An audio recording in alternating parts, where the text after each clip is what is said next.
If you are new here, please watch the first 5 parts of the series and leave your feedback below. This story is just beginning.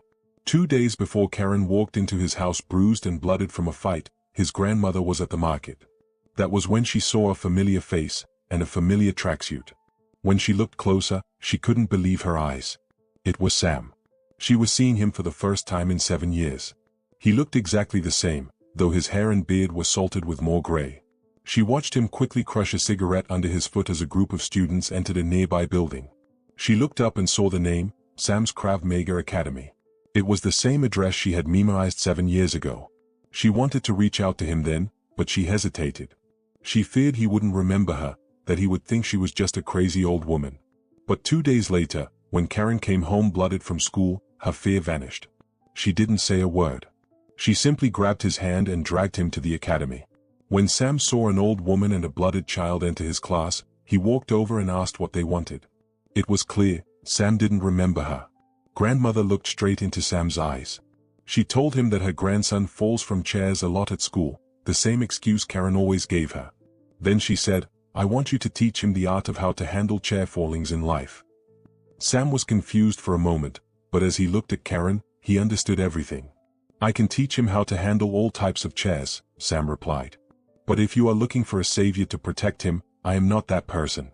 Karan has to learn to do that himself." Without missing a beat, Grandmother replied, "Do I look like I am looking for a savior?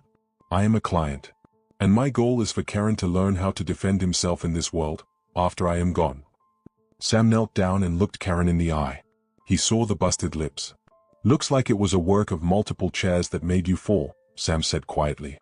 He took Karan's hand and looked at the bruised knuckles. "And it looks like you made sure a few chairs fell, too." Karan kept his head down. He could sense that Sam saw through the lie immediately. "What is your name?" Sam asked. "Karan," the boy replied in a whisper. Grandmother's hand tightened on his. "Why are you saying your name so weakly?" she shouted. "Are you ashamed of it?" Karan snapped his head up, looked Sam dead in the eye, and shouted, "Karan." Sam smiled. He admired the respect the boy had for his grandmother. Sam stood up. "He can start tomorrow. In the meantime, he needs first aid for that lip and those scars." Grandmother barked back, "He belongs to this gym now. You are his teacher.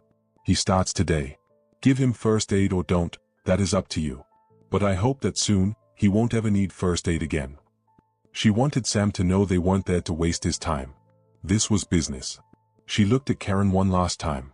"After school, don't come home. Come here. Train. If you don't feel like training, then don't bother coming home at all."